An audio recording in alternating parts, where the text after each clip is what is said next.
Hello, everybody. Welcome to the drive-thru. I'm your host, Tony T. We'll take you to the top of the hour with a bunch of free picks and information from our slew of handicappers here on Pick Dogs. Just to let you know, we're here Monday through Friday, 6 p.m. Eastern Time every day on the Pick Dogs and Sports Chat Place YouTube channel and throughout social media. And you'll get a look here at the Pick Dogs right now as we're getting ready to bring them on with a lot of picks from today's card. And let's welcome my co-host to the show, Dana Lane. Dana, how you doing? I guess we'll start here in Vegas since you're based in Vegas. Guys, gonna be a little down here seeing your Vegas Knights go down. Yeah, I need about 15 minutes to go through my feelings about the Golden Knights, Tony. But I can tell you this: I am not happy with the way the organization handles things on the ice and off the ice. There was word today about guys just not being able to ask questions in press conferences, and I just think that's absolute garbage. I think that the way they've handled everybody from Nate Schmidt to Zekas to even going back to Shipachyov it's just a complete joke. And now they're going to sit down with Marc-Andre Fleury next week and try to explain to him why he wasn't playing instead of Robin Leonard, or at least a rotation basis. That should be an interesting conversation with Kelly McCrimmon. But I think this team is going to get have a different look next year. You could even get guys like Riley Smith or William Karlsson. I mean, even though Karlsson just signed that deal, I mean, you can have guys out of here in a much different look in Vegas next year. But just not happy with the way that they've handled things. And unfortunately, Tony, I think a lot of that has trickled onto the ice. Yeah, so look that way here. Of course, the Dallas moves on into the Stanley Cup Finals. So your thoughts overall on the game, the way it went down, Vegas with that lead but couldn't hold it? Yeah, Vegas just ran out of gas. They ran. I mean, you could say all you want about how they were better, and then the Corsi numbers were in their favor, and how they outplayed Dallas and Vancouver and Chicago. But honestly, at this point, you should never have run out of gas. And they had the easiest path to get to the Stanley Cup Final. You have Chicago, then you go to Vancouver, and in Dallas, a team that you absolutely destroyed in the first game of the round robin. And they just didn't have enough. And again, that's why I wonder, what percentage of the off the ice things have trickled down into the team where they're just kind of spent at this point. And that's, I thought they had enough energy to take that 2-0 lead, but they didn't have enough to put it away. And that's kind of a microcosm of what we saw in the Vancouver series, where they should have easily put that one away way earlier than they did. I think it's gut check time for this organization. I think the honeymoon is over. I think a lot of the guys that the fans fell in love with here are going to be pawns in the off season, and I think this is going to be a different look Vegas Golden Knight team headed into next season. All right, we'll move on over to the NFL. Your thoughts on this Pittsburgh Giant game? Of course, Pittsburgh covers. It stays under the total, and Big Ben and of course had his defense played well last night. Yeah, I was really impressed with Roethlisberger. I mean, we talked about it yesterday about, what kind of arm strength are we going to see. And I thought we saw plenty of not only arm strength, but touch on his passes when he needed it to. I mean, it wasn't just slinging it around the field. I was really impressed with what I saw from him. And, from a Giants standpoint, we knew this was coming. I mean, I was surprised they took an early lead and held on to it for a while there right before the half. But, it was all about, the Pittsburgh defense and their ability to penetrate the Giants' offensive line, which had, I believe, 3 new starters and a rookie on their offensive line. So, surprised to me it took so long, but in the end, the better team won. Absolutely, better team won. We'll talk a little bit about the second game, Tennessee and Denver, in a little bit, but we got to keep the show moving because we're going to cover. We got a lot of free picks coming. We got the hockey game coming in, East Final. We've got both NBA games. We'll have picks on those. So let's go ahead and bring in Alex Smart. We welcome him to the show. Alex, how you doing today? And of course, you're going to be looking at the hockey game, at the Islander game, and the Flyers. But your thoughts on that Vegas game, and of course, Dallas moving on. I don't know. I'm lost for words. Vegas looked so tough. They looked like they had everything together, and I don't know what happened. I wish I did.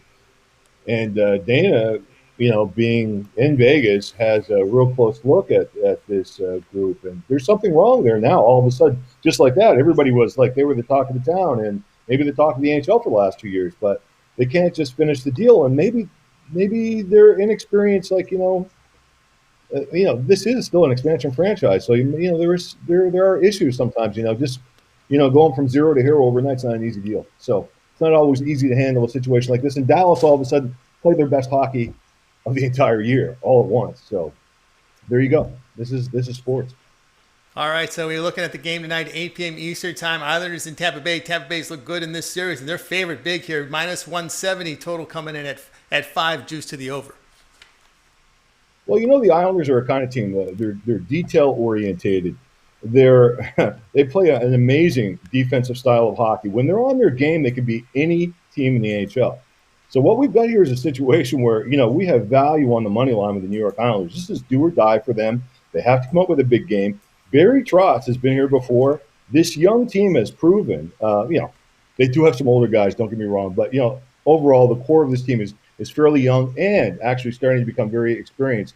And they can beat anybody in this league. And, with the type of hockey they play, now I know Tampa Bay has played Barry Trotz style of hockey a little bit better than the Islanders actually have this playoff year. But tonight, with the value, I'm going with the Islanders. All right, that's Alex Mark coming in here with the Islanders. And your thoughts here on this one. Islanders a big dog and looking to stave off elimination, Dana. Well, this just comes down to that top line for the Islanders. Is Barzal and Eberle and Anders Lee, are they going to step up and lead this team? Because, they're great defensively, but they've got to score some goals. And from a Lightning standpoint, there is going to be some lineup changes. It's likely that John Cooper is going to put Anthony Cirelli on that top line, move him from second line wing to center of that top line. So you do have some change at the top here. He'll be with Palat and Kucherov. So there is some changes there. I don't think it's going to be a major change. But listen, if that top line for the Islanders doesn't produce like they did in the last game, I mean, honestly, you talk about value, and I agree with you completely. In your assessment, because that I can certainly see that happening. But from my standpoint, I'm trying to continue building an NHL bankroll. So I'm looking at that minus 1.5 plus money, and mine might just play that out. Not because I particularly think that this will be the game. I happen to, but I'm going to catch one of these next 2 games with Tampa Bay and the plus money. So if I can catch one of the two, I'm going to make money on this series. Alex, you're a professional gambler first, handicapper second. You move a lot of money, and of course, you've been at it a long time. And we're looking here at this total. Do you have any thoughts on the total? We're seeing heavy juice on the 5. You think it might hit the 5.5? Well, once again with the New York Islanders, I mean, their defense hasn't been as spectacular. But you got to remember, Tampa Bay is an amazing team. I mean, last year was just, we're going to throw that out the window. This is a team that's headed towards a Stanley Cup, in my opinion. I think that they depart the Islanders here soon, but you got to remember, here we are with value again. I get caught up in this all the time. Is it possible to catch a 15-1 odds on them making it past Tampa Bay? That's good value too. Like, anything's possible with Barry Trotz, and Dana was correct. I mean, number one, another thing too, Zikas is out, and he's a key player there. But with Eberle, the way he's been just frustrated, not being able to score, I can see tonight Barry Trotz sort of changing the lines up, and we might see Bavalier on that first line with Barzal. And I'm looking tonight, at least for tonight, for our money line underdog to catch. All right, Dana, any thoughts on this total here? Seeing heavily juiced now to 5. Do you think it might hit 5 in the hook? Yeah, I don't think we're going to hit 5.5, but I do like the over in this. I mean, you do have to lay $1.40 right now. That looks like the prevailing line. But, God, when you got Kucherov and guys that even if Braden Point doesn't play, I mean, there is a chance there for sure. And I think 5 is just a short number. I don't love 40, but I do like the side a little bit more than the total. But if I had to get involved in the total, it certainly would be on the over, especially if you like Tampa Bay. this game. I mean, if I am giving out Tampa -1.5, I kind of like to have the over. I don't see this being a 3-1 game. And again, talk about the empty netters in this kind of situation. It's not just a possibility to get one empty netter. I mean, we could be looking at multiple empty netters. So if it's a 2-goal game, and we didn't get that last night in the Vegas game because it was always a 1-goal game, and it does open up, I want to be on the side of the over. All right, here on the drive-through, Monday to Friday, 6 p.m. Each time with Alex Smart. Alex coming in here with the underdog in this one with Islanders in Tampa Bay. Alex, doing fantastic work over at Pick Dogs. Overall, you're in the top of the leaderboards in hockey, 880 units for the year. What do you have going on right now at Pick Dogs Premium? Pick Dogs tonight's pretty limited. We've got some NBA action. And once again, I'm going after that Clippers-Denver game. That should be very interesting. And I have one Major League Baseball selection on for today. And, of course, we're going to be looking towards all kinds of football as the week goes on. All right, guys, check out Alex Smart over at Pick Dogs. He's having a fantastic year this year. You can see the numbers documented in hockey, plus 880 units. As always, Alex, great having you on the show. Have a great week, and we will talk to you in a couple days. Okay. Take care, gentlemen. See ya. All right. Alex Smart here joining us here on the drive-thru. Just quick thoughts here, Dana, on that Game 2 of Monday Night Football, Tennessee and Denver. Really tough game to watch, especially if you're at Tennessee and all the points that they left off the scoreboard with the kicking game. Yeah, I'm not sure if I wanted my running back to get 31 carries on opening night, but that's what Derrick Henry got, and I thought he was fantastic, 31 carries for 116, so got to be happy with the running game. Again, we talked about last night at Drew Lock, is the offense going to get opened up for him a little bit? I'm not sure he's ready to handle that, which is like why I really favor the under in this. I just I couldn't foresee the Broncos putting up, 23 to 27 points, which of course they didn't. I thought he was okay. I thought he managed the game well enough, not well enough for me to be excited about, getting involved in overs when the Broncos are involved. But Denver couldn't convert on third down. That was a problem last night as well. And I guess they're going to stick with Gostkowski. So that's the updated news on him. But good on the Titans getting the win. Not overly impressed with Denver. And I'd like to see the offense maybe a little bit more balanced for Tennessee. But I guess when you got a workhorse and you're going to get triple digits with him on the ground, I guess you just hand it to him.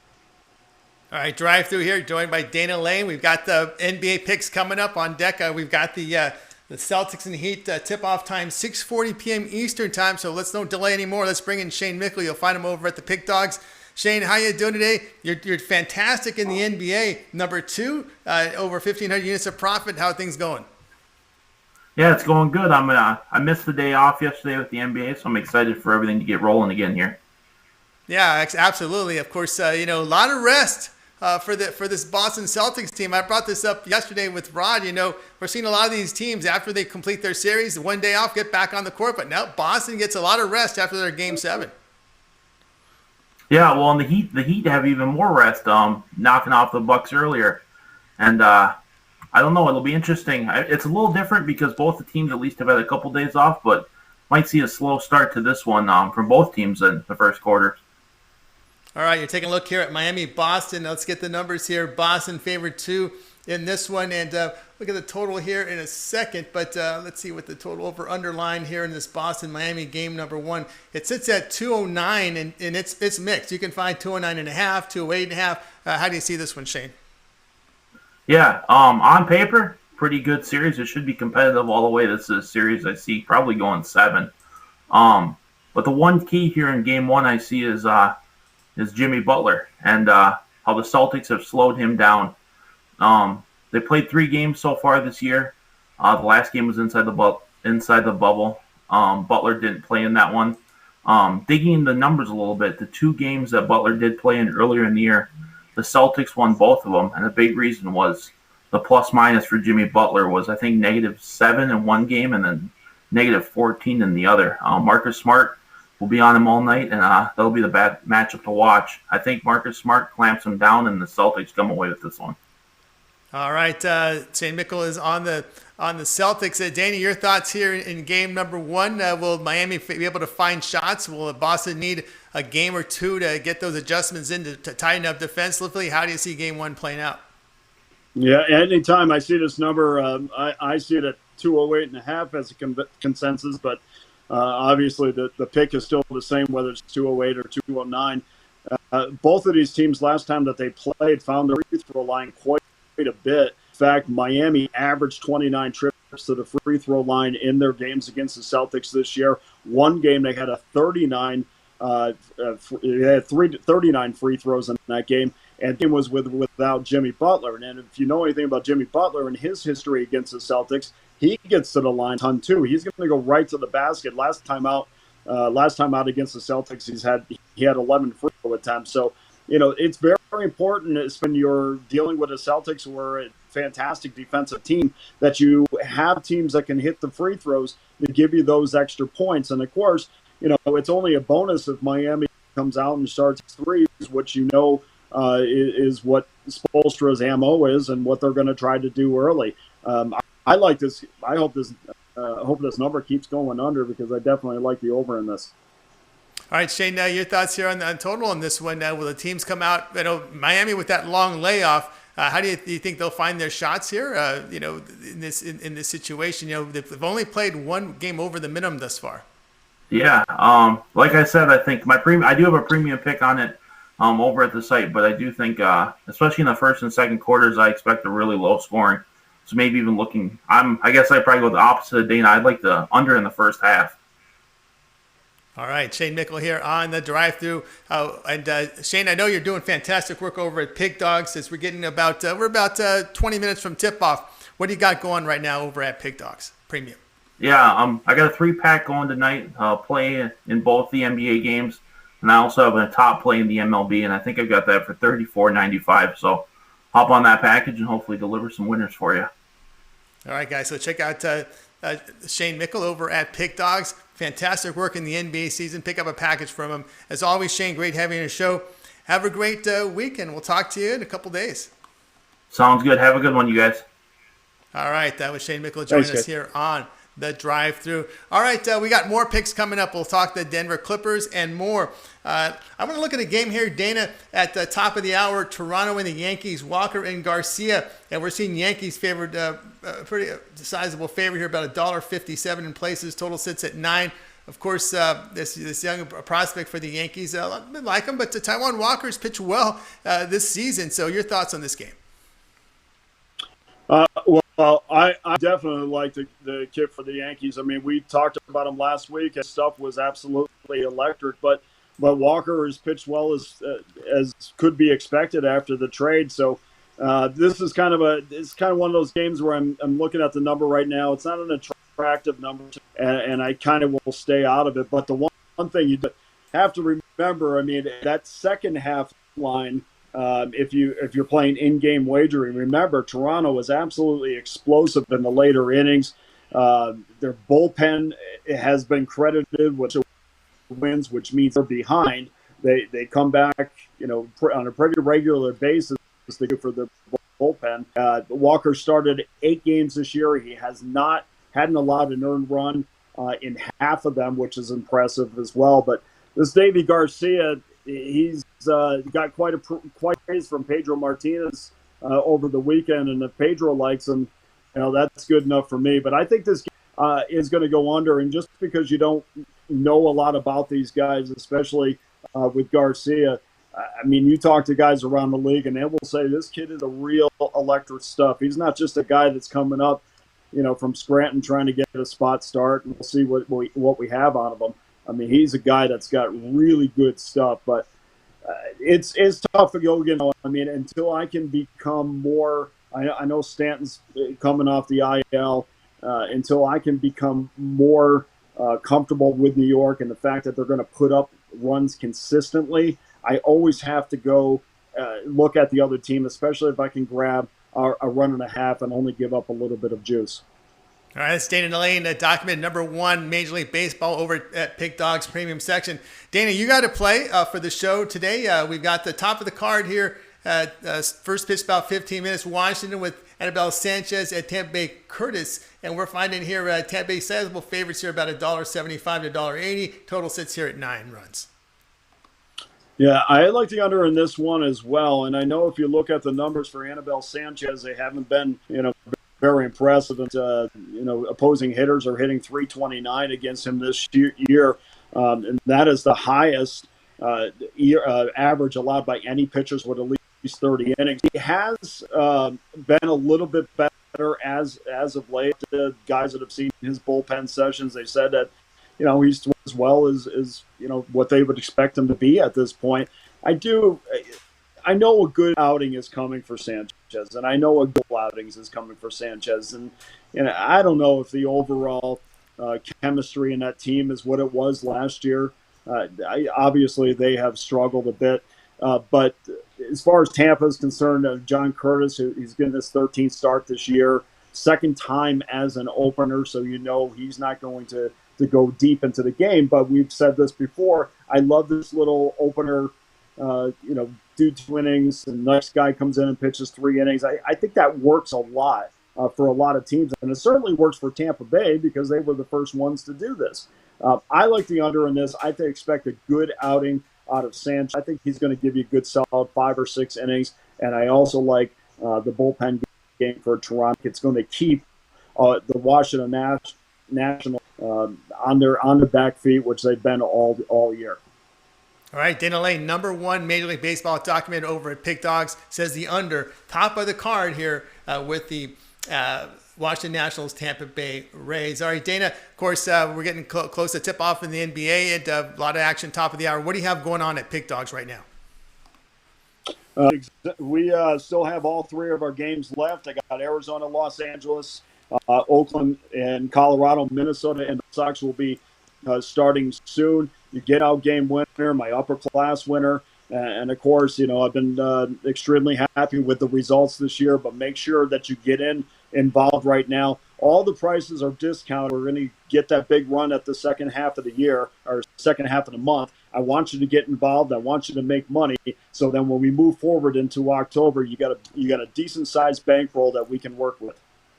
All right, guys, check out Dana Lane over at Pick Dogs. He's got his card up there for you. Number 1 document in Major League Baseball. Fantastic year overall. Dana Lane over at Pick Dogs Premium. All right, near the bottom of the hour, let's take a look at the game here. Going off at 7:40 Eastern Time. St. Louis, Flaherty, Milwaukee, and Anderson. And we're finding here Flaherty, road favorite here, about $1.30. Total sits here at 8.5. And, of course, Flaherty, the righties coming off a decent start against the Tigers. He got in 5 innings, gave up 2 earned runs. Anderson, though, he's been roughed up a little bit for 8 earned runs over his past 10 innings, and teams are hitting .293 on him. So your thoughts here on this Cardinals and Brewers game? Well, as far as Anderson's concerned, you got to make sure he's healthy. He was scratched Saturday from his start against the Cubs. He had, hip issues, and for a pitcher, that's probably the issue next to an oblique or an arm issue. And, so I'm not really sure what I'm going to get out of him. Which makes this kind of a no play for me. But as far as Flaherty is, he has a huge ERA on the road, not very good. He's in his 3rd start. He's probably not a guy that's going to give you 6 innings. He's probably going to be a 5-inning guy, maybe even a 4-inning guy. So I think this is going to become a pen game pretty early, probably by the 5th inning, if not the 5th, definitely the 6th inning. And you have a Brewers team that's come in. They've dropped 6 of the last 9. They've only scored 7 runs in the last 5 games since their 19-0 win. So I'm not really sure where either of these teams are. I don't really like either of these pitchers. Usually, though, Tony, I will say this. Usually when you're unsure about what you're going to get from either starter, sometimes that spells an under where you got 2 negatives actually equal something else. So the number's sitting at 8.5 right now. That's telling me that the books also think that. I think that number's a little bit low in relation to who's pitching or who's starting these games at least. But I think I would tend to go with the under, and that's just based on the experience of when 2 guys like this come in and there's not a lot of positive things to say about either, you tend to get a good, for whatever reason, you get a good outing by both pitchers. All right, Dana Lane here, joining me here on the drive-through. And one thing with the Brewers lineup against right-handers, just 206, putting up 3.3 runs per game. What's happened to this lineup for the Brewers? I mean, we've talked about this a million times. I mean, you just got guys that you normally would be able to rely on that you just simply can't. I mean, I know they had their huge outburst, and that's all great and all, but even when they're going up against the Pirates this year, a staff that is in complete disarray. I mean, they a team that you handle easily with this season to score runs. So this is never a team that I can rely on if I'm on an over or on the side. So I just kind of stay away from them because I don't know what their identity is yet. All right, this is Dana Lane joining me here on the drive-through, 6 p.m. Eastern time. We break down all the games, get some picks out. With more picks coming on the show, we'll get to the Denver Nugget Clipper game. We've got some more baseball, and let's go ahead and bring in one of the puck dogs, Chris Ruffalo. You listen to him and watch him in the mornings at 10:30 a.m. Eastern time with Mitch and the company. Chris, how you doing today? You're giving us a 2 for Tuesday? Is that what you're doing for us, buddy? Yeah, you know what? It was my package today. I said, you know what? I'm going to be on the drive-through tonight. Might as well do a 2 for Tuesday. Give you guys a combo tonight. Nice. I know you keep an eye on the NHL as well, and your thoughts here on Dallas and their chances to hoisting the cup. I mean, I think they've got, I was going to say, state the obvious, they got a 50-50 shot. But, I mean, you know what? Looking at how they handled Vegas last night, it's like Dana said earlier, you could tell that Vegas ran out of gas in that game. And I think the turning point was obviously when Kiviranta scored to make it 2-2. You could sort of see the air come out of the balloon, and you could just see Vegas sort of just playing out the string. And they just seemed almost disinterested at that point. It was just kind of eye-opening to watch that it was, you just see that the air, like I said, the air came out of the balloon, and it eventually ended up with Dallas scoring the winner and moving on to their first cup final in 20 years. Go ahead, Dana. Yeah, that's a great point and a great word, disinterested. And this is going back to why I think this team might get blown up a little bit, because this is not the first year in a row something has happened to them and they shrugged their shoulders and said, we're done as far as being, I don't want to say interested, but as far as that emotion is concerned. I mean, remember last year when they got the horrible call against the Sharks. Well, woe is me at that point. They still should have put the Sharks away. And then this year, woe is us. It's 2-2 now. Well, we thought we had this in the bag. I just don't know if they have the makeup internally to be able to take that last step to hoist the Stanley Cup. That's why I think you got to get better players with a little bit better moxie. All right, here on the drive-through, joined here with Chris Ruffalo, Dana Lane, my co-host. All right, Chris, let's go with play number 1. Oakland, Minea, Colorado, Zenzatella. I just like saying his name. Oakland favored about $1.35. Total sits here at 11.5, a high total. Zenzatella a little improved this year. He's usually, when you look at him, he's usually an ERA over 7, but this year he's half of that. So how do you see this one? Well, I think one of my favorite sort of underlying plays, whenever I look at a card and I see a game at Coors Field, I look at the pitching matchup, the starting pitching, because these guys are obviously going to... You might have lost your audio there. Oh. You guys hear me now? Dana, are you there, Dana? I can hear. All right, maybe I lost the audio. Keep going, guys. Sorry, one of my favorite angles to sort of look at is starting pitchers, because obviously these guys are going to be the ones that are going to hopefully go the longest part of the game. And, I see a total here at 11.5 between Zenzatella and Minea. And granted, these are two pitchers that haven't put up the best numbers over the course of the season. But, I mean, you look at Minea over his last 5 starts, 4-0 with a 1.69 ERA. Zenzatella, he has a 5.22 ERA at Coors. He's been better. He's got a 2.82 ERA at home this season.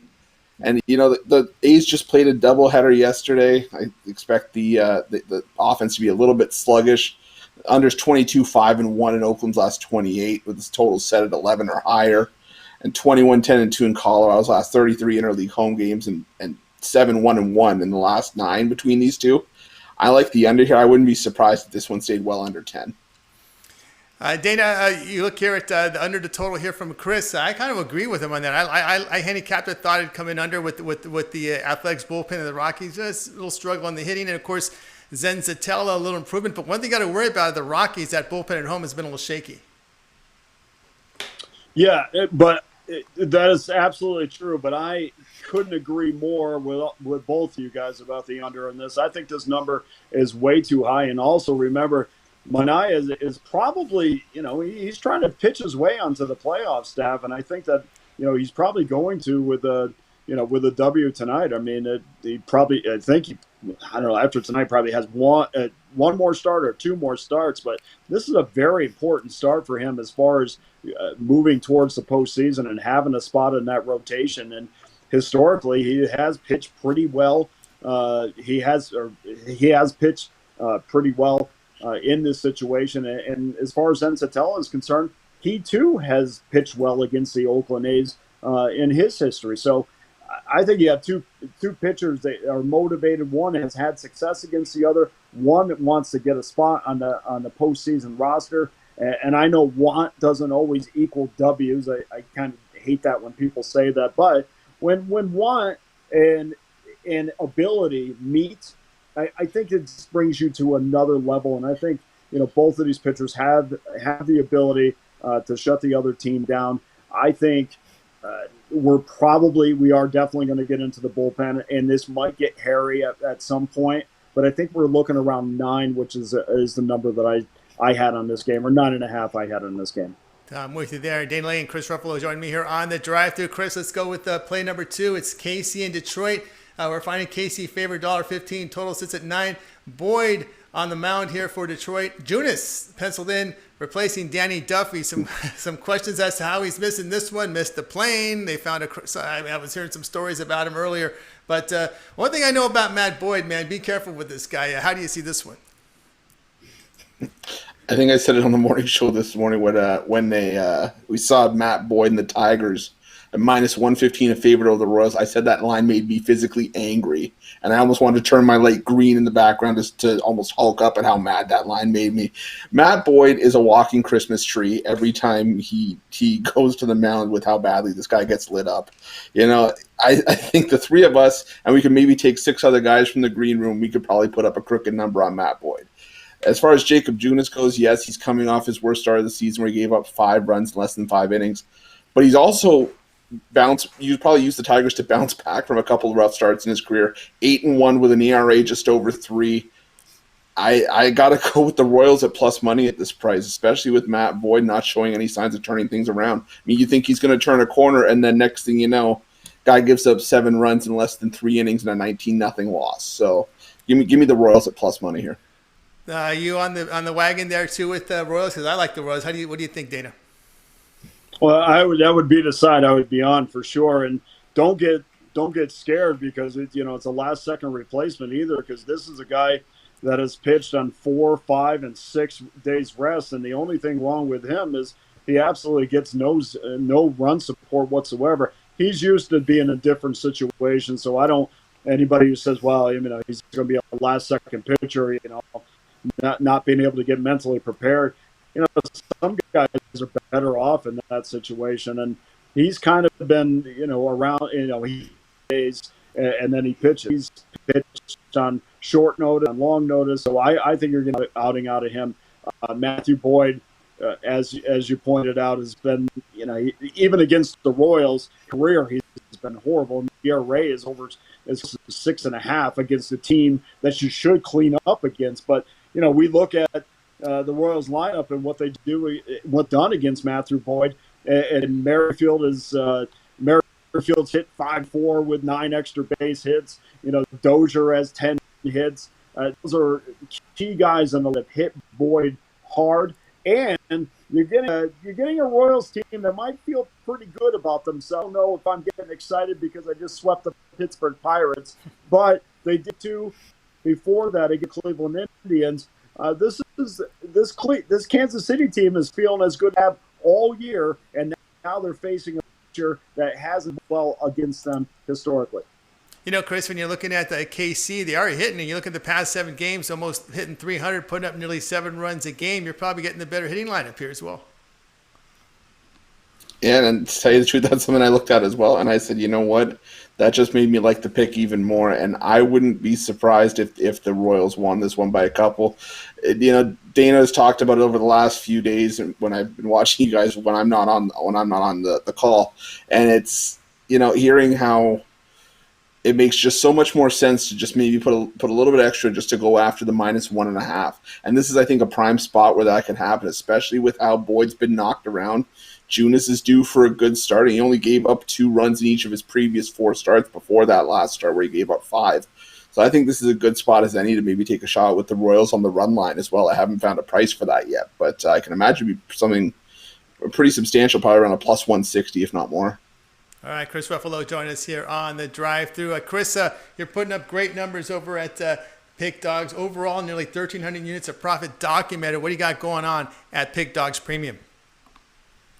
Well, my 2 for Tuesday went off the board with the Heat game at 6:30, but I'm retooling a little bit of stuff around just in case anybody missed out on anything today. I'm going to have a 6-pack of games that are going off at starting at 8 Eastern. I'm going to have 3 MLB in there with a side and a total in the Denver Nuggets game tonight, as well as my top play for the side for the NHL game tonight. All right, Chris, as always, great having you on your show. Check him out over at Pick Dogs. He's doing fantastic work. It's all documented at the site. Have a great night, and we will talk with you tomorrow. Gentlemen, thank you again. Have a good night. All right, that was Chris Ruffalo joining us here on the drive-through. Of course, there was some news here about that Seattle-San Francisco series. Looks like the weather, the air quality bad, Dana, over in Seattle. I guess they're going to move this series to San Francisco. I'll tell you, Tony, I don't know if you've gotten the chance or had the chance to see some of the pictures on Twitter, but it's unbelievable what is going on. And, I give my best to all the people that are fighting these fires. And unfortunately, I don't know how we live in a world where there's some people outside of the gender reveal are actually helping the fire along. And, this is unfortunate, and my heart kind of breaks in these situations because we live in a fantastic country with fantastic, but you hate to see what the cities in Oregon and Northern California are going to have to deal with right now. Hopefully we can get reports are out of San Francisco, at least that area, that the weather, that the quality is better. The fires are a little bit under control, but of course it's far from over completely everywhere. Absolutely. Here at the drive-thru, we have more free picks coming. We're going to get the Nuggets Clipper. We'll have a pick on that and a lot more baseball as well. Let's take a look at this Dodger-Padre game. 9:10 Eastern Time, Gonzalez against Davies. Davies had a pretty good year this year, but it's Dodgers laying about $1.30. Total sits here at 8.5. Of course, the Padres got to L.A. They've been on a winning streak. Dana, Zach Davies, he's come over from Milwaukee. They didn't have much confidence in him. He comes over, has been pitching well. One thing with Gonzalez, he doesn't go deep into games. He's got some good numbers, but he can only average just about 4 2/3 innings. So the Padres winners of 9 straight in this one against L.A. He's had some success against Padres. In fact, the Padres have got to score against him whenever they faced him. They had 1 start this month. Over the past 2 seasons, he's only allowed 3 hits to the Padres, and that's only in 6 2/3 innings. But I guess that's something to look at. And from Zach Davies, he's had plenty of success against the Dodgers. He's won out of his 5 decisions against Los Angeles. His ERA is 2.08. His under 1. So both of these pitchers have had some degree of success against each other. And I'm looking at 8.5. And I know people are in love with offense, and certainly there's a lot to be in love with both of these offenses. But 8.5. I think these 2 pitchers, are going to surprise a little bit. And even though the Padres have won 8 straight, they're 32-17 on the year. Everybody's excited about the potential of them catching Los Angeles. But I think it's pitching in this one that's going to win. Despite the fact that offense is obviously the attractive feature between these 2 games, or between these 2 teams. All right, Dana Lane here, join us here on the drive-thru. My co-host, he says he likes the under. Rod Zawacki was scheduled to join us. This was his game, and he says he likes the Padres in this one, plus in this one against the Dodgers. Wadzowacki, you'll find him, you'll listen to him and watch him with Mitch and Company, 10:30 a.m. Eastern Time with the morning show. All right, we'll continue our coverage here with Dana Lane, and we're going to continue our coverage with baseball, and we're going to bring in Al Ninos to the show. And of course, Al, you can find him over at Pick Dogs. Al, how you doing this evening? Doing pretty good. A little disappointed by the Titans kicking there last night, but you know, we move on and hopefully bounce back today. Hopefully bounce back. Yeah, Groskowski, a real tough day there, Al. And of course, Tennessee had their chances to get some points on the board, but you know, you go for field goals. That's what happens. You got to get that ball in the end zone. Well, you got to make those field goals. What I got to say about that. But anyway, moving on back to baseball real quick. We're looking at the Mets at the Phillies here. Porcello going for the Mets and Arrieta going for the Phillies. And yeah, two pitchers that have been getting hit pretty hard this year. But I still kind of like Arrieta. I've always liked Arrieta better than Porcello. And both these teams have been pretty inconsistent too this year. Neither of them playing their best baseball right now. The Phillies are pretty banged up. A lot of big bats out of their lineup, but they still have a lot of big names in there too. And yeah, they've been pretty cold lately, but nothing better than going up against Porcello to cure that. So hope he brings them back to life a bit. And I'm going to take a shot on the Phillies. I see them around plus 120. I think despite all their injuries, they're still worth a shot at that price. Yeah, Mets are favored in the game about $1.25, yeah. So you get underdog money with the Phillies. Total sits here at 9.5. Daniel, I'd like to get your thoughts on this game here with Porcello favored here. Porcello is a pitcher you got to be a little really worried about when you take him. Yeah, I mean, I'm with you, Al. I love Arrieta.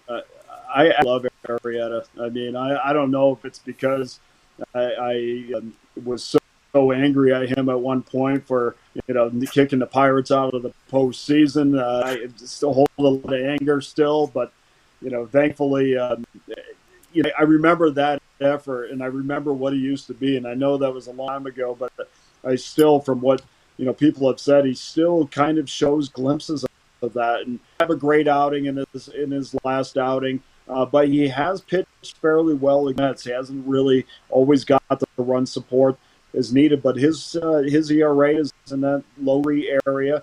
And Porcello, I mean, there's just, you can't. I mean, it's like when you're taking your money and you're putting it on some of these pitchers. I mean, I don't know how you go to the window and say, "Give me the Mets," because you know, even though the Mets have played well, I guess a game over in their last 11 games. You know, that's not to me enough for a guy who absolutely got slaughtered by the Baltimore Orioles. And yes, the Orioles have had a nice year, but he didn't even compete. I mean, he gave up 10 hits, innings, didn't even compete. I can't come with a guy who gave up. I can come back with a guy who gave up, you know, 5 hits, 6 hits, 3 runs in 4 innings. I can't come back with a guy that gave up 10 hits and 5 runs, because I don't know where it is heading into this game. And if I don't know where it is, I'm certainly not putting my money behind him. Yeah, it's tough to put your mind behind Porcello. Of course, he did face the Phillies twice this year, going up 6 earned runs in 12 2/3 innings. Mets dropping 2 straight. Now, of course, that's one thing you got to look at here, I think, in this situation. I'm with all of you. I like the Phillies here as getting plus money. Al, I know if you find you over at Pick Dogs, saw you near the top of the leaderboards over the weekend. So yeah, you've been performing well up there. So what do you got going on at the Pick Dogs? Yeah, I had a pretty good weekend. My NBA pick just tipped off, so hope that one comes through for us. It's been a pretty good NBA run too. And I still have some baseball plays out there, a hockey play, and unfortunately, yeah, I had to play on that Giants-Mariners game, but that's not going to happen. So, yeah, still like the other plays, though, if you want to check them out. And as you said, good weekend, and I think we went 2-2 yesterday. So I'll hope for a winning day today. All right, El Ninos, as always, great. That's right. Have a good day today tomorrow. All right, Al, as always, great having your show. Have yourself a great week, and we will talk with you tomorrow. Thanks, you too. All right, that was El Ninos here on the Pig Dogs drive-through show. Again, we're on every day, 6 p.m. Eastern time, Monday through Friday, with free picks. And we'll get to the Nuggets Clippers pick in just a little bit. But Dana, I want to talk to you about this game. Nice NL Central one between Minnesota and the White Sox. Is Dobnak against Dunning. White Sox here favored here about $1.25. I'm seeing $1.35 in some place. So that number is all over the place. Total sits here at 9. Yeah, I have this game up on the website, so I'll just touch on it briefly. There was some spots and a lot of opportunities to get a lot more last night than we did. I mean, Tim had a great play to save some runs, but Dane Dunning's getting the start for Chicago. He earned his first bid Wednesday, and now he's kind of thrown into the fire pit and probably the biggest not series this year, but probably the biggest series in years for the White Sox. I mean, this is something that, you know, I knew they were, and they remind me a lot of the Houston Astros. And when it was there, all these guys had to do is mature a little bit and kind of grow together. And I think that's what we're seeing out of Chicago. As far as Dobnak is concerned, he had a disastrous third inning against the St. Louis Cardinals in his last start, lost for the second time in his last 3 outings.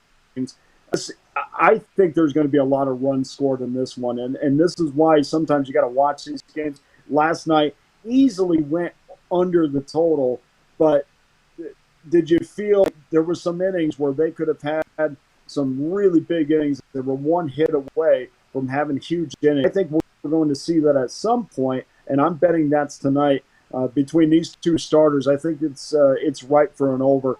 And it's at 9, so I think that's a generous number. We'll go over. Yeah, I had that game on one of my monitors. Yeah, Minnesota left a lot of runners on base. They left a lot on the table there. Disappointing, losing in the late innings to the Chicago White Sox at 3-1. All right, here we're on the drive-through. Now it's time for my pick, and we're going to cover the Denver and LA Clippers game. Clippers favored at 7.5, total 208 and a half in this one. And I'm going to go ahead and take Denver plus 7.5. You know, Denver's supposed to be the fatigue team. But I think adrenaline's hit now. A little adrenaline rush disguises that fatigue as the team's overcome that 3-1 deficit, overcoming a 16-point and a 19-point deficit the past 2 games. LA's offense sputtered a little bit. Denver's had something to do with that as well. You know, and they're playing their 7th game in 14 days. Not comfortable laying this many points in what easily could finish with a margin 1 to 2 possessions. I'm going to look to take the points here, Dana. What's your thoughts in this Game 7 between Clippers and the Nuggets? No, you're probably right on that. I mean, I still think the Clippers are the better of the two teams. It is interesting going into this series, you know, if you had to choose, you know, which duo or which tandem was better, I'm sure you would be on the side of the Clippers, you know, with Kawhi. And the difference in Denver and why this series has turned is their ability to drive to the basket, not only get to the free throw line, but they're also finishing at the rim. I don't know if they have enough left in the tank to be able to do that again tonight. 7.5, I know it looks like a big number, but some of these games can get out of hand in the end. Listen, you're the leaderboards in the NBA, so we'll listen to you a little bit more. But I do know this. Part of Denver's problems in Game 3 was their inability to get to the free throw line, which is absolutely huge. If you look at these games, if you look at their box scores, a lot of times the team that gets to the line the most and converts the most is the team that wins or covers the game. So that's the turnaround for Denver. So if they're able to do that, I'm right with you. There's still that portion of me that's still not 100% comfortable with the Nuggets in the biggest spot that you potentially could be in this series. All right, it's Dana Lane here. Join me here on the drive-through. Reminder, join us every morning, 10:30 a.m. Eastern time for Mitch's show, the morning show. And he may be on. Check the comments to see if he'll have someone asked about the halftime, if Mitch will come on halftime of that Nuggets-Clippers game. So check the comments to see if Mitch will be on, or check your notifications. Hit the bell, set the notifications to see if you get Mitch at halftime tonight. All right. I wanted to get your thoughts here on this good one here. A lot of good baseball matchups today. 8:15 Eastern time. It's the Cleveland Indians and Chicago Cubs, Carrasco and Darvish. Chicago up to about $1.55 to $1.60 favorite, depending where you're shopping. Total sits are at 8. We know how good Darvish has been, but to Carrasco's past 3 starts, he's been pitching pretty well. Now, how do you see this one? Yeah, and Darvish, does have to rebound off a kind of a subpar start, but Carrasco's looking for his first victory in a month, so I don't know if you're excited backing him, but you go six straight starts without a win. It's not really somebody I want to get behind as well. And he's not very good against the Cubs, although it's a short sample size. He did give up 3 runs and 4 hits and 5 walks in his last outing against the Cubs, so you can figure that into it. But as far as Carrasco is concerned, his recent start was against City, and he absolutely got lit up against Kansas City. And I always try to take note of pitchers that got not only lost but got lit up by teams that generally don't do those sort of things. And again, a lot of my handicapping is psychological. I always try to figure out, especially in baseball, which team and which pitcher comes into the matchup with a better head on their shoulders. I'm not sure Carrasco was there after not only not success in the season, but then getting lit up by Kansas City. I can't believe of the two, Darvish is probably pretty motivated to get that last outing back. I'm not thinking of the two, Carrasco is in the better frame of mind. All right, the get-out game is Arizona Bumgarner and LA Tehran. The Angels opened $1.25, now up to about $1.45 in places, total 10.5. Of course, Bumgarner has been a really tough season for him, as well as Tehran, but Bumgarner has allowed 2 earned runs in his past 2 starts. Granted, he didn't go very deep, and he did face the Dodgers in that lineup. How do you see this one, the get-out game tonight? I just, Tony, I have these private conversations with myself, and I just, I've watched Bumgarner throw even back, when he was with the Giants and at the end of his time there. And yeah, he's had some good outings.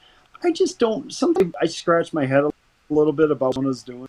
I mean, 5 years, $85 million for a guy that clearly has been, he had a good section of the season last year, but never a guy I never felt about him the way I felt years ago or even 3 years ago.